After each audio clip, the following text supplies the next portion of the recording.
We are going to be talking about angles, degrees, and radians today. We're going to start off by talking about angles and degrees. The first thing we're talking about is standard position. In standard position, we measure our angles starting from the initial side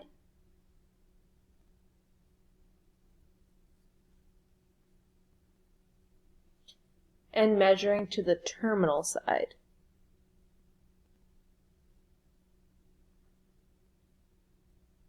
Which is where the angle ends. So we start in here and we're going counterclockwise to this angle.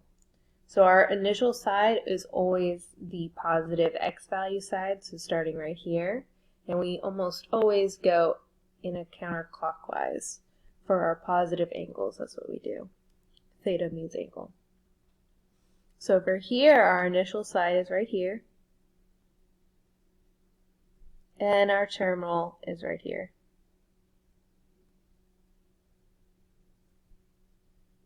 So our angle is going from here to here. Alright, from this one is still our initial.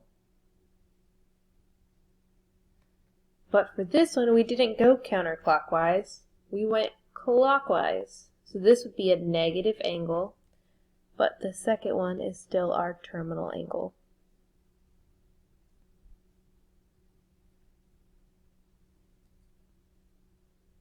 Coterminal angles are angles which, drawn in standard position, share a terminal side. So for this first one, we have our initial side and our terminal side right here. So going positively, we have an angle of 120 degrees. If you want to go the opposite way, so negative, we're going to go all the way around and it's still drawn at the same place, but this is negative 240 degrees. For our second example, we start at our initial side right here. It goes around one entire time, and then it goes around another 210 degrees to right here, which is 570. But it's also equal to just that first one, 210. They share that side. For this one, there are two lines right here, which, if you go this way, is 90 degrees. But if we're going negatively, we go around 270 degrees clockwise, and we end up at the same terminal side. So, 90 degrees has a coterminal angle of negative 270 degrees. And this could go on infinitely, because you could keep going around these circles as many times as you want to. Reference angles. For any given angle, its reference angle is an acute version of that angle. And as a quick reminder, acute means that it's less than 90 degrees. When measuring reference angles, we always measure from the x-axis. So looking in quadrant 1, which is this positive quadrant right here, we have an angle of 60 degrees. Measuring from the x-axis, it's still 60 degrees. So our reference angle would be 60 degrees.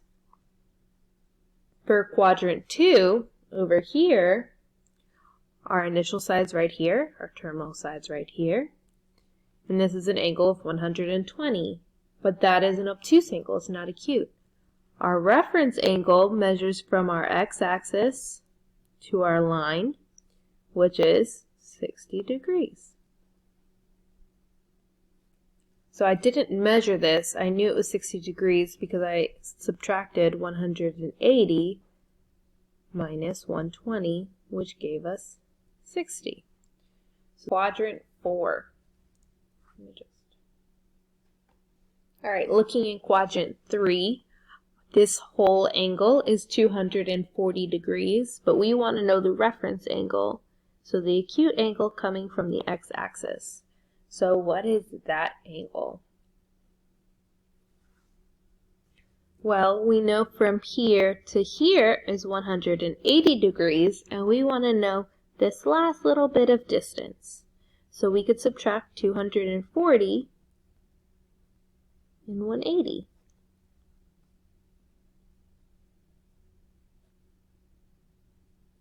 that our reference angle is 60 degrees. All right, looking at quadrant 4, our reference angle, our actual angle is 315 degrees. So we went around all the way to our fourth quadrant. We want to know our reference angle. So coming from the x-axis, our acute angle comes right here. We know that going all the way around would give us 360. And our angle is 315. So to figure out this distance, we're going to subtract 360 minus 315, which gives us,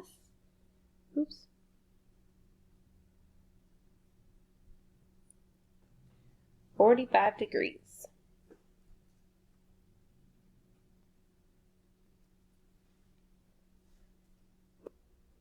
Let's look at a few examples. Example 1, our initial angle is right here. Our terminal side is right here at 135. So we want to know our reference angle, which would come from the x-axis and form this acute angle right here. So from here to here creates an angle of 180. Now we want to know the difference from 180 to 135. So we're going to subtract 135 from 180.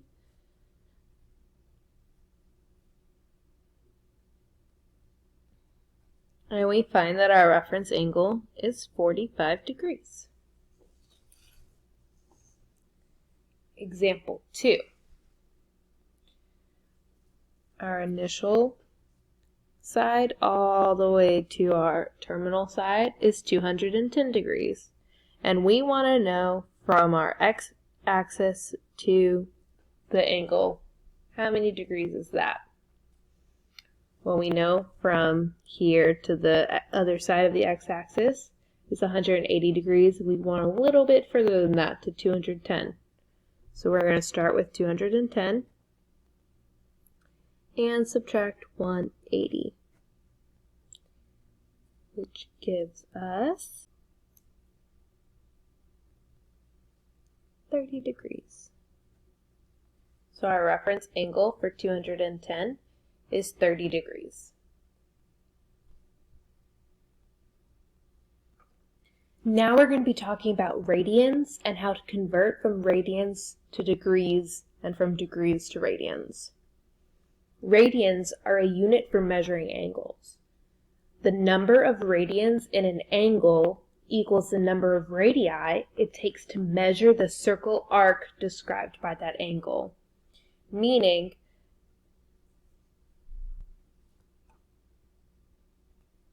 that the angle is correspondent to the arc it creates. And the number of radians in a circle is the number of arcs it takes to get all the way around the circle. We know that there are 360 degrees in a circle.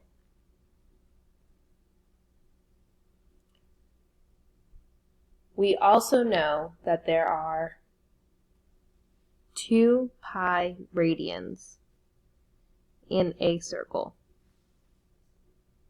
So why does this matter? Why do we need to know that there are 2 pi radians in a circle and 360 degrees in a circle? Well, if there's 360 degrees to get all the way around the circle, and 2 pi radians also to get all the way around the circle, that means 360 degrees is equal to 2 pi radians. From this, we could get all the numbers on one side, so let's divide both sides by 2.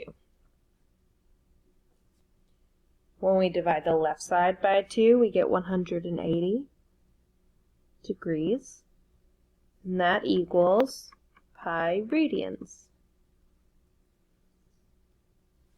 So we are going to use this to help us convert from radians to degrees and vice versa. We know that 180 degrees is the same thing as pi radians. We're going to use this ratio to convert from degrees to radians. I want to convert 30 degrees into radians. Now I know that 180 degrees equals pi radians. So if I put them over each other, 180 degrees over pi radians, or pi radians over 180 degrees, if it's the same thing, we have the same thing over the same thing, that equals 1. So we can multiply it by 1 and not change the value of it. But how do I know which one I want to use? Whatever you're converting from, you want to put that same thing in the denominator. The reason we do this is so that the degrees will cancel out when we divide them. So we have 180 times pi radians over 180 degrees. When we multiply, the degrees cancel out, and we get 30 pi radians over 180. We could also simplify the 30 over 180 by dividing.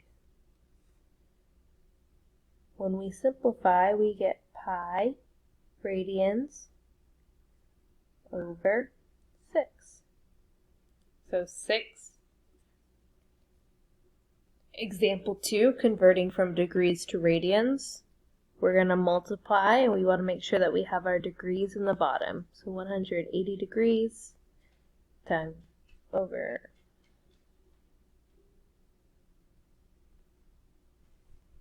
So when we multiply these across, the degrees cancel out.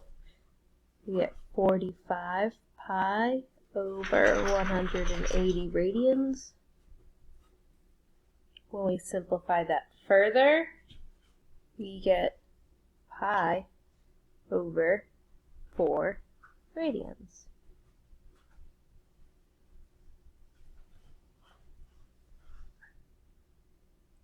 Now let's do some examples when we're converting from radians to degrees. Now remember our ratio, 180 degrees equals pi radians.